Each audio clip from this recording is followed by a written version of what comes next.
what I want to share with you today is a quick, simple, easy pumpkin. Now, I tried to do a Facebook Live and I am not a tech person. Somehow or another, after the end of the video, I tried to post it and I lost it. So rather than go through that debacle again, I'm just recording it and I'll share it with you. But it is a free tutorial, so hang around and watch. The colors that I'm going to use, which I've kind of changed it up just a little bit from when I originally did this little pumpkin, is I'm going to be using some nickel azo yellow. And over here, I have some quinacridone. No, I take that back. This is the transparent pyro orange, quinacridone sienna, and I have some Hooker's green over here, but this is the M. Graham Hooker's green, and it's totally different from most Hooker's greens, but I love it. I absolutely adore this color. So those are the primary colors that I'm going to be using. Now right here, I forgot to mention, I have some carmine on my little palette. So let's get started. And I bet you know what I'm going to do first. I'm going to take my brush, fill it with water, and I'm going to just get the whole surface wet. Then I'm going to start putting on my colors next. And the reason that I'm wetting it, a couple of things. It is going to prep the paper, get it ready to accept paint, and it's going to start to sink down past the surface of the paper and into the center fibers of the paper, which will make the paint follow along and chase the moisture. So this base wash that we're going to put on, it's going to be into the fibers of the paper as well.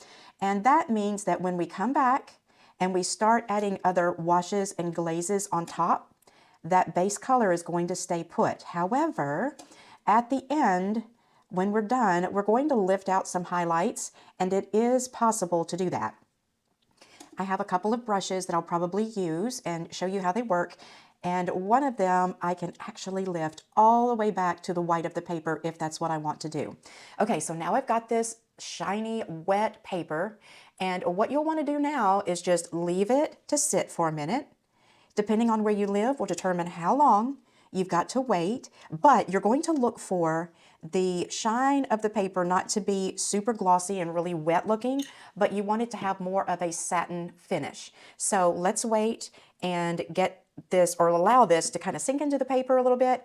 Then we're going to come back, and with our nickel azo yellow, that is going to be our first wash. So I'm just going to get that ready here, ready to go onto the paper. So I'm going to get my little scrap over here and let's see what I have. Okay, so that is pretty strong, and that's fine because I'm putting this paint into a wet surface, so I want to make sure that my color is strong enough to withstand, first of all, losing some of its vibrancy and color due to the nature of watercolor, and then also due to the fact that we're putting it on wet paper, which is going to water it down. All right, so let's let this dry and then come back and add our paint. Okay, so see how I still have some sheen on my paper, but it's nowhere near as shiny as it was.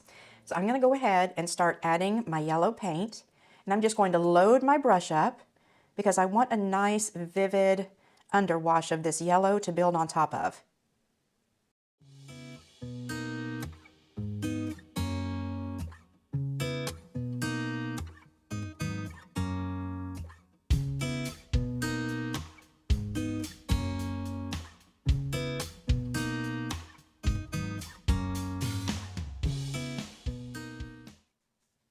Okay, so now I have this base wash on here. However, I want to dip into this pyro, or this transparent pyro orange. And while the yellow is still wet, I'm going to go ahead and start building up a little bit of this color on there. And so let me find my reference photo over here. I'm going to keep it to the side. The bottom of the pumpkin is a little bit darker because the pumpkin is round, of course, as you well know, and the light source is coming down from above. Now, I did not take this photo myself. I bought a pumpkin and I took some photos of it, but I changed my mind in using it because the pumpkin that I got had a lot of variation in the color of the texture and all that of the skin, and I wanted to keep this more simplified, so I just went on to iStock Photo, where I have an account, and I can buy reference photos to use. So I found this one and it was more simplified than the pumpkin that I had purchased. So I decided to go with a purchased image rather than use the one that I took photos of. So now that I've got some of this transparent pyrrole orange down here, I'm going to sit back and let this dry. But before I do that, as you can see, as I'm talking, I'm still painting. I just want to get established my little roadmap as to where the lighter areas are going to be and the darker areas are going to be.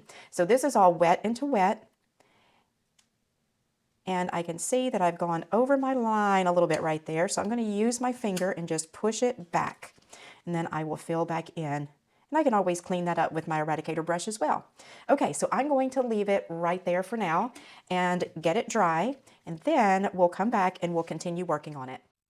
Okay, so now that we have those first two colors on there, this pumpkin already looks like a pumpkin. If you really wanted to, you can almost stop here and just do the stem and let that be that, and it would be a super duper simple pumpkin, but I cannot leave that alone. I have to put more in, so that's what I'm going to do.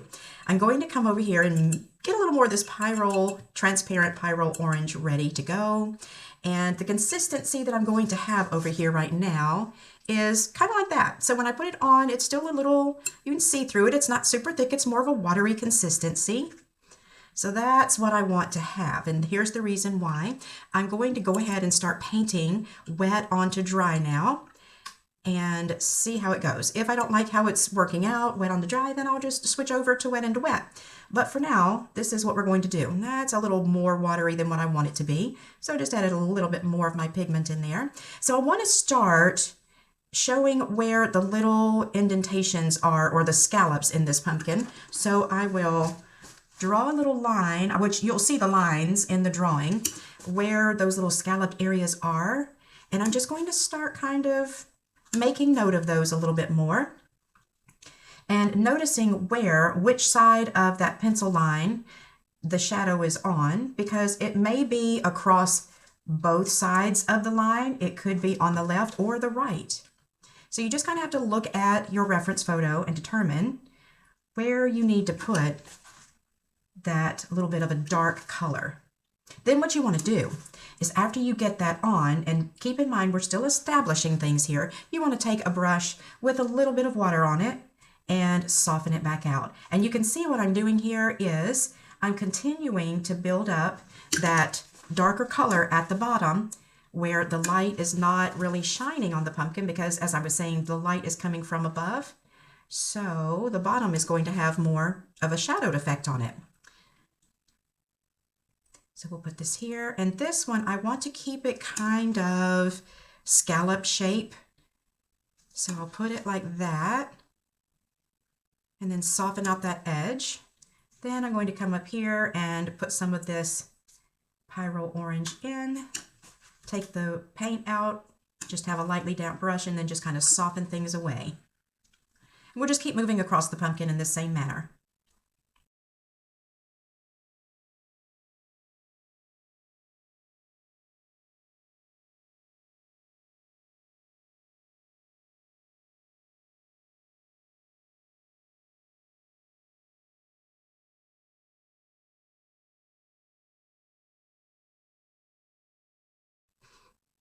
Okay, I'm going to take a little bit thicker consistency of the transparent pyrrole orange.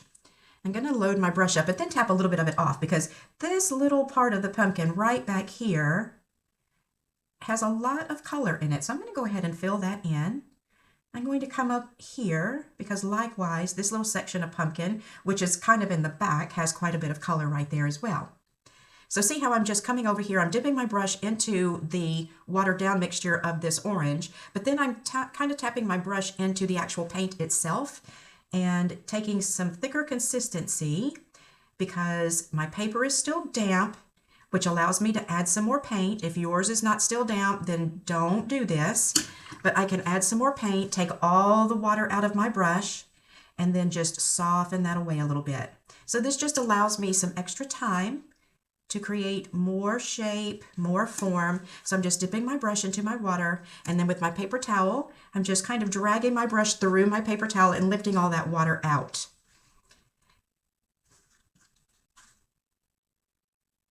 Then this should still be damp over here on this side as well. So I'm going to do the same thing.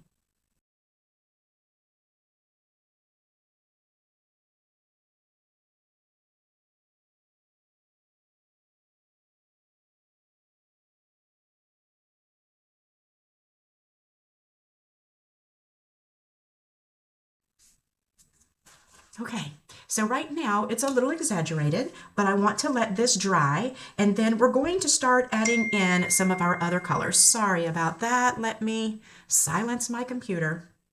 I'm going to start using some of the quinacridone sienna, and I'll even add a little bit of the carmine and some of the hooker's green. Before I dry it though, this area up at the top is dry enough that I feel like I can go ahead and put some color in here. So I'm going to take a little of my yellow and a little bit of my orange and mix it together right here in the center. And for the stem, I'm just going to paint this wet onto dry. And I want this to be kind of a yellowy orange color because that is what I'm seeing in my reference photo. And so this is going to be our base color. So we'll go ahead and get it dry as we're drying the rest of the pumpkin. Then we can come back in later and we can add the hooker's green where we see that it needs to go. Okay, so let's get it dry.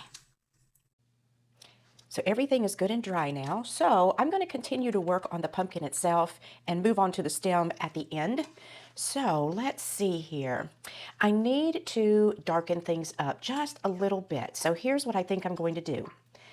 I'm going to take, which my colors have all gotten dried out now, but I'm going to take some of the nickel azo yellow right here. And I'm going to add some in this little well next door. I'm going to go ahead and put some of this carmine in here. That's probably a little too red. Well, maybe that will work. I do want it watered down, and I want to make this more like a glaze that I'm putting on top of this pumpkin, but I'm going to move to a little larger brush because it's going to take forever using that smaller brush. So I'm going to just glaze the whole pumpkin because I want it to be not quite this bright of a color. So mixing a little bit of that carmine in with the nickel azo yellow is going to help me kind of tone things down and it not be quite so vivid. Now, if you want yours really bright like that, then you can just leave it as it is, but I don't want mine that bright.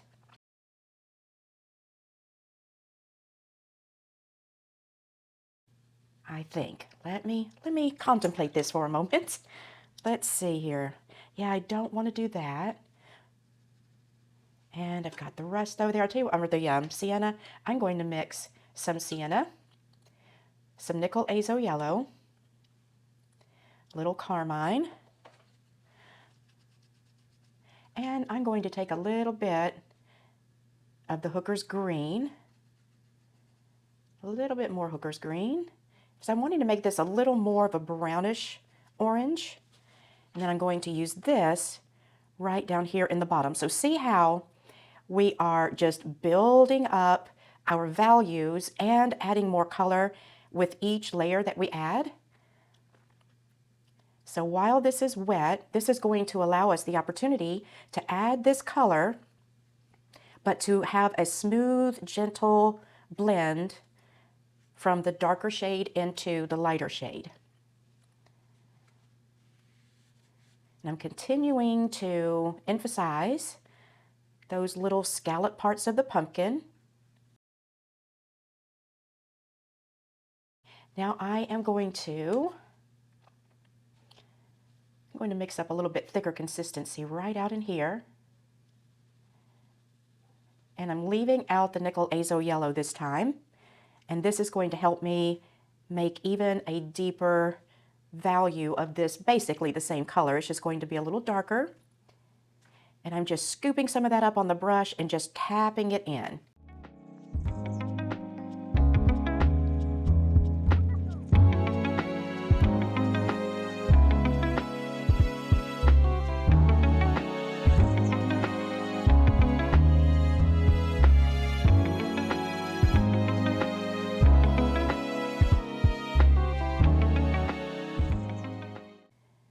I want to keep it more in the red family, so I'm just using green along with my other oranges and burnt rusty colors, which is the sienna and the carmine and the pyro orange.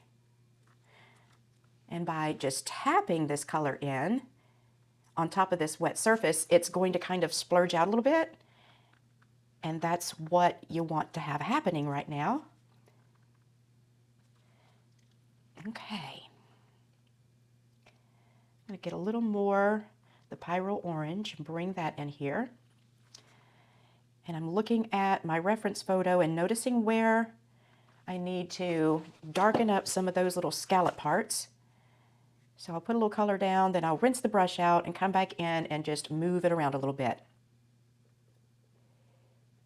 So by adding the Pyrrole Orange in just to this corner, I've lightened that color back up just slightly so that I can still have some darker value to point out the little scallop parts of the pumpkin, but without going quite as dark as right down here in the bottom.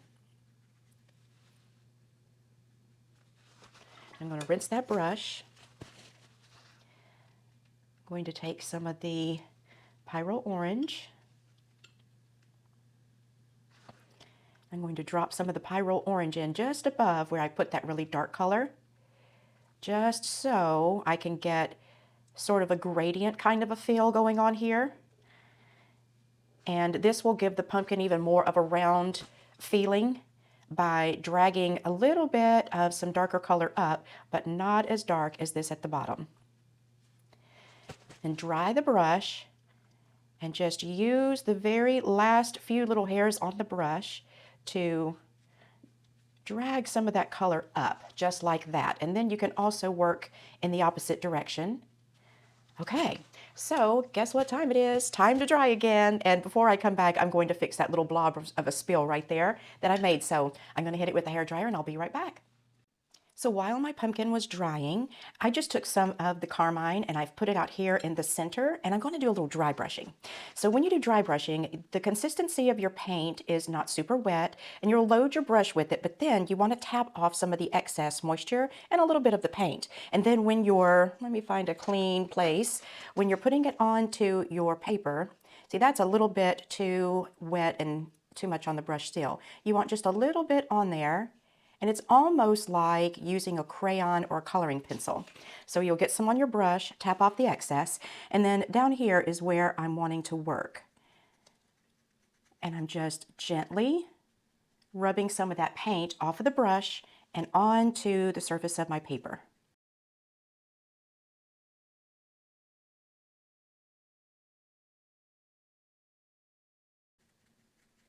You don't want to work too much in the exact same place, because what will happen is your dampness that is on your brush is going to disturb that layers and layers of paint that you've already put on there, and then you're going to start having kind of messy looking areas, and it's going to look a little overworked and it'll just not look good.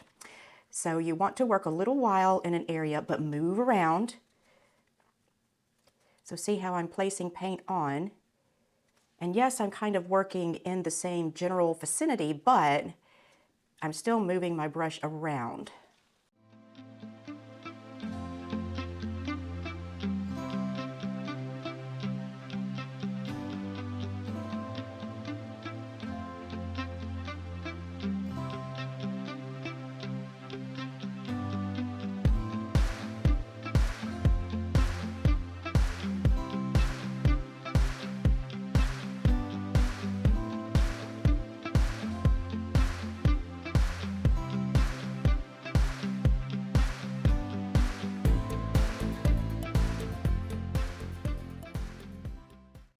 Now I want to continue on doing this same basic thing, but I want to change my color up a little bit. I'm just going to drag some of the Pyrrole Orange out here. Okay, so I'm going to continue to work mainly in these areas, but using the Pyrrole Orange rather than the carmine.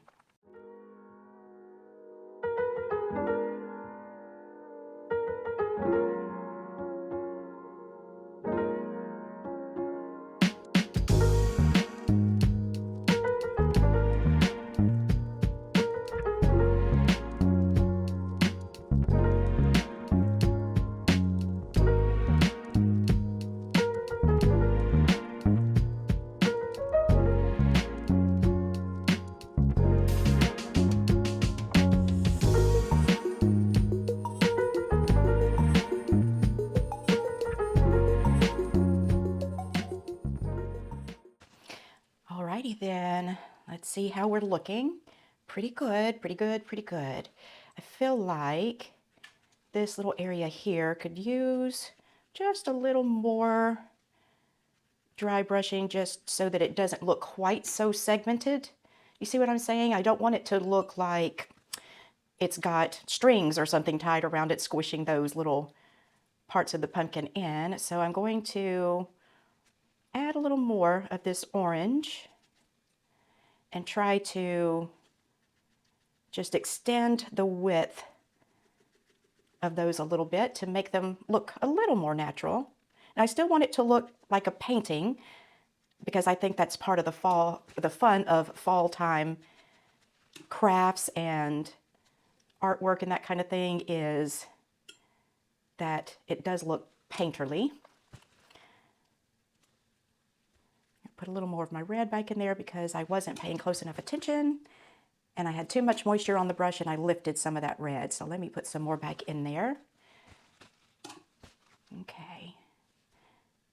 All right, so I'm going to let all that dry and then I'll come back to it and I'm going to do a wash all over the whole thing, which is going to kind of bring it all together. It'll smooth out any rough edges that we don't like and just kind of help to solidify it all a bit. So right now I'm going to work on the stem. So let's take a look at that stem real fast.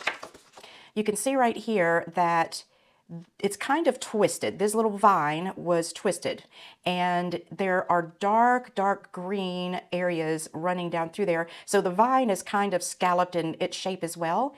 And where it sinks in, it's a little more of a kind of a yellow ochre sort of a color with a little bit of orange in it. And then where the heel is, it's a really dark green. Now on this pumpkin, in the reference photo and in reality, this stem is speckled, but we're doing it at such a small size that it's kind of pointless to do all that, but we'll get some texture. So let me show you how we're going to do that. I'm going to, let's see here, I'm going to take some green and just throw a tiny bit of green out here into this mixture that I had. Add a little more yellow to it because I'm wanting to create kind of an ochre sort of a color. So let me show you what I have here. Very similar to the colors that are in the pumpkin. So I'm just going to take this and work wet onto dry and just paint this in. And I'm using a size 2 brush. This is my Rosemary & Co. Red Dot Series brush. I'm adding a little more yellow back into this just because I felt like I'd taken it a little too brown, a little too orangey.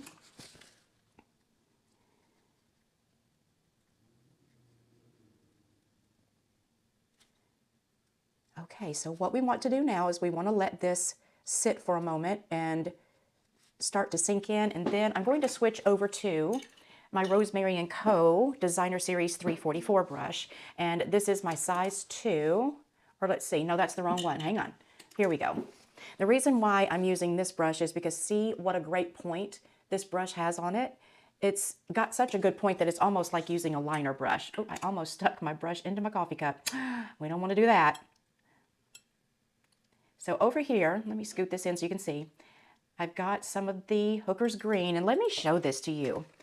So this Hooker's Green by M. Graham is more of a very earthy, more of a foresty green, and I love it. If you've ever used Hooker's Green by any other brand before, you'll notice the difference is that other Hooker Greens are more vibrant and bright, and they're a little more blue, yellow. I don't even know how to describe the difference to you, quite honestly. It's early in the morning and my brain is still on its first cup of coffee, even though it's decaf. You know, I got to have a coffee in order to get the juices, the brain juices flowing. Okay, so back to the Hooker's Green. Oh, I better stop talking about that right now and go ahead and start putting some color down because I think it is ready to rock and roll right here. I'm just following the little lines. I need a little thicker consistency paint here. I'm just following the little lines that I drew on there from the reference photo, and see how I am taking my brush and I'll take it a certain distance and then I'll lift the brush. And what this is doing is it's creating little blooms or blossoms, whatever you want to call them, which is helping to give the stem some texture. That's the word I was looking for. I told you I'm a decaf coffee gal, but like I said, it's early in the morning and I got to get my brain woke up. Okay, so following along those lines, just letting that color kind of mingle and run in and out, create little rivers and fingers. Let me zoom in so you can see better what I'm talking about. Okay, so see how when I put the paint on, how it wants to kind of move around on the paper because the paper has moisture on it and the consistency of the paint is still loose enough and wet enough, and the surface of the paper is still wet enough that this paint will kind of crawl out. And that's what I'm after. Now let me show you something kind of fun. I'm going to take just some of the Nickel Azo Yellow on my brush, and I'm going to drop that in here and there. And yellow is one of those colors that will push other colors out of the way. So that's what we're doing here, is creating even more texture. But back to the Hooker's Green, I actually spoke with someone who has worked at MGram forever, since they pretty much began the MGram watercolor paints. And she was filling me in on some information because, you know, I've been painting for a long time, but I think you never stop learning. I'm switching back to the Hooker's Green again, and I just felt like I wanted to know a little more details about the watercolor process.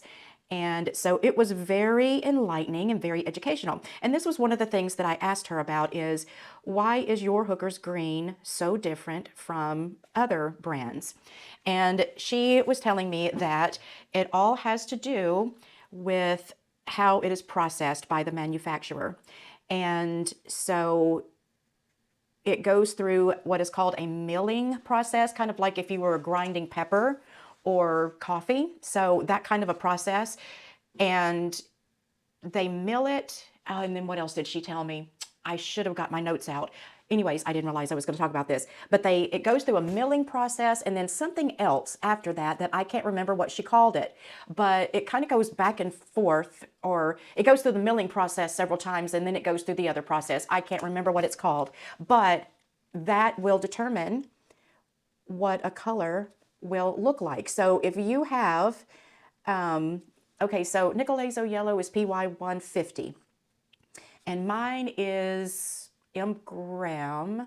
Is it MGram? Or yeah, mine is the MGram brand, but I guarantee you if you got the same PY 150 and a couple of other brands, the colors would be similar, but they wouldn't look exactly the same. And evidently it all has to do with how the manufacturer processes the pigment and all that good stuff. So there you go. Maybe you didn't want to hear all that. I don't know. But I wanted to let you know what I found out, just because I think that it's helpful to know some of those types of things sometimes. Okay, I'm just taking my Hooker's Green and just filling a little more in down here. Getting a thick consistency straight from the pigment that's on the side of the palette, because I want to make those little dark areas a little more prevalent now. Now my paper is still damp. If yours has dried out, if it's working out for you to go ahead and put these little lines in, then keep on going. If it's looking too much like somebody took a marker and started drawing them in, then let it dry all the way. Then come back with a little bit of water and moisten the paper slightly, and then come in with a really thick consistency of paint and draw those little dark lines in.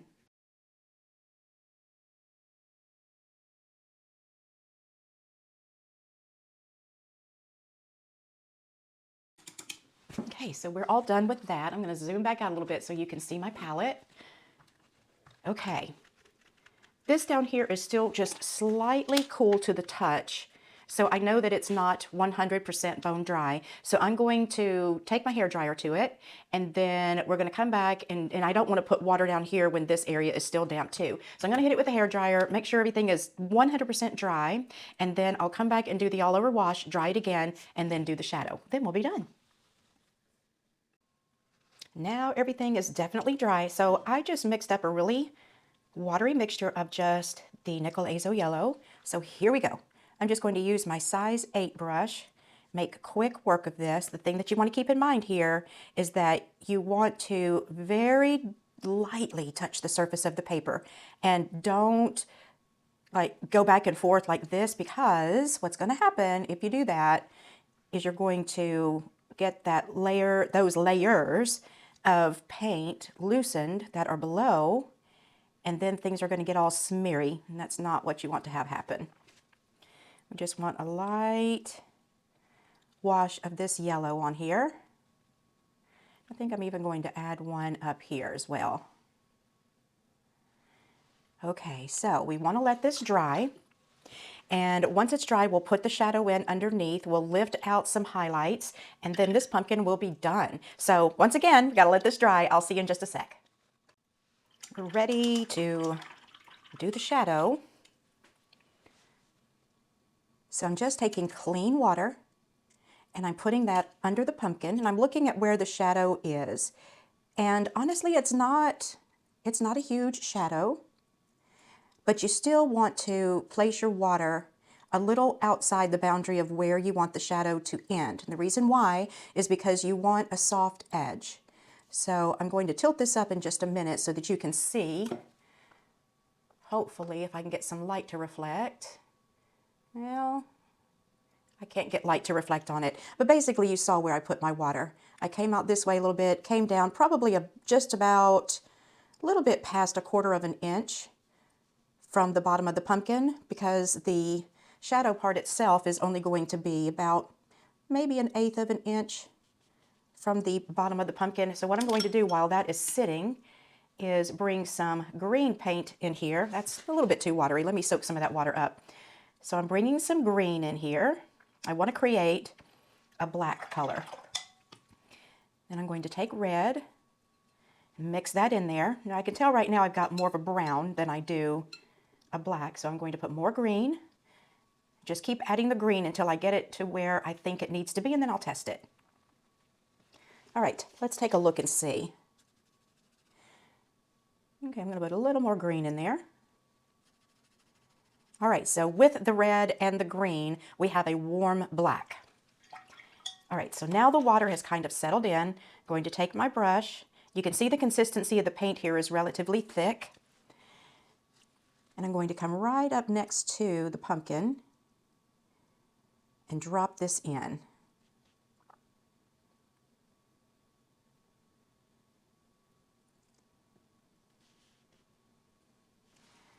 Okay, get a little bit more. When the little rivers start roaming, I'll just tilt my paper up and coax it back the other direction. Okay, so I'm going to lay this down, take a slightly damp brush, and run that right along there.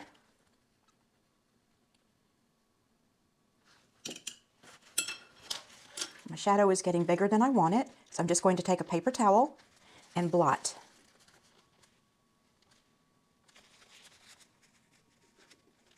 Okay.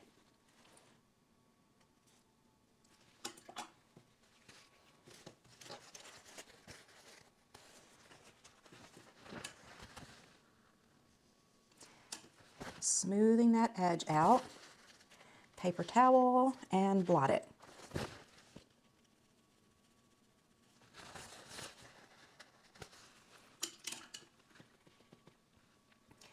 I'm going to take some of just the green and put some right here, really super thick, right up here directly under the pumpkin where the most intense shadow is going to be.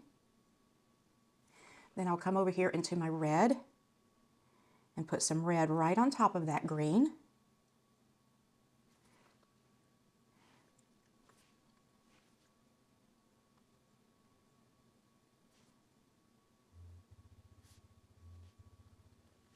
Okay, so we've created a really deep, dark shadow right next to the pumpkin.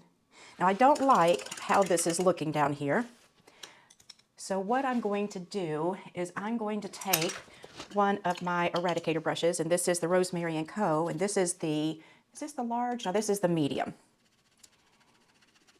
And I'm just going to take it with some water and just clean this up a little bit. Blot it with the paper towel, and that's looking better.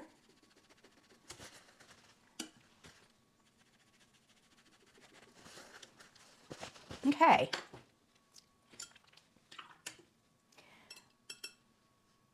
I'm going to take some of the Pyro Orange. I'm going to drop a little bit of that in because the pumpkin is sitting on top of a white surface, the light is shining down, and the pumpkin is actually reflecting onto the tabletop. So I'm putting a little bit of orange into the shadow just to show that the pumpkin is reflecting back onto the surface of the table. The very last thing that I want to do is lift out a few highlights. So I'm going to start out with my small Rosemary & Co. Eradicator brush. Let me grab my reference photo so I know where the highlights are. So right back in here, this little part of the pumpkin has some light shining on it, so I'll lift that out. Then right up in here, it's a pretty decent size highlight. So I'm going to lift this out right here, and I'll probably end up using my Cheap Joe's brush as well, just because some of these places need to go back to the white of the paper, and this brush is great for lifting out some highlights, but the Fritz Scrubber has a stiffer bristle, and I can get it all the way back to the white of the paper fairly quickly. Right over here, there's a highlight right across the top. And let's see, I think what I'll do is go ahead and switch over to the Cheap Joe's brush because it's going to make this process a little bit faster. And after you lift, you'll just blot it with your paper towel. You'll want to be gentle with this brush if you're using it. If you're using a softer brush, it'll just take you a little bit longer to get the highlights in place. But this brush, the bristles are super duper stiff and they're going to lift some of the paper off. So just don't press real hard, just slow and steady wins the race, right? So just take your time and be gentle with the brush so that you don't end up scrubbing a hole into your paper. Now, I'm using 300-pound paper, so I don't have to worry about it so much, but if you're using a lighter weight paper, that possibility is always there.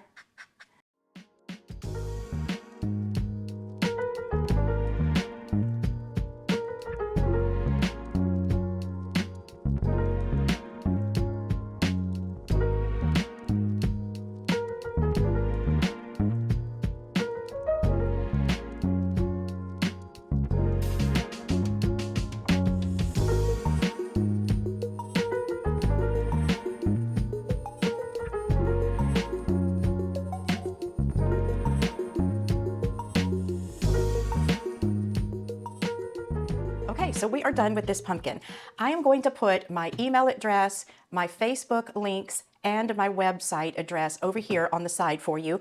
When you complete your painting, would you please share it with me and let me share it with the people in my Facebook group? I love to brag on people when they do one of my paintings and just show your work. And you deserve to have your work shown. If you have any questions, you can reach out to me either through the email address or on one of my Facebook pages. And while you are at it, you might as well just go ahead and visit my website. There are several tutorials on there. Some are beginner friendly, some are more advanced. There are some free tutorials that are just some basic watercolor techniques, such as how to create a highlight and some wet into wet, how to get a smooth wash, different little things like that. So I'd love for you to visit my website and take advantage of some more of those free tutorials. And while you're there, if you see another one that you like, give it a try and let me know how you like it. Anyway, we are done with our pumpkin. Thank you so much for painting along with me, and I hope to talk to you soon. Bye-bye.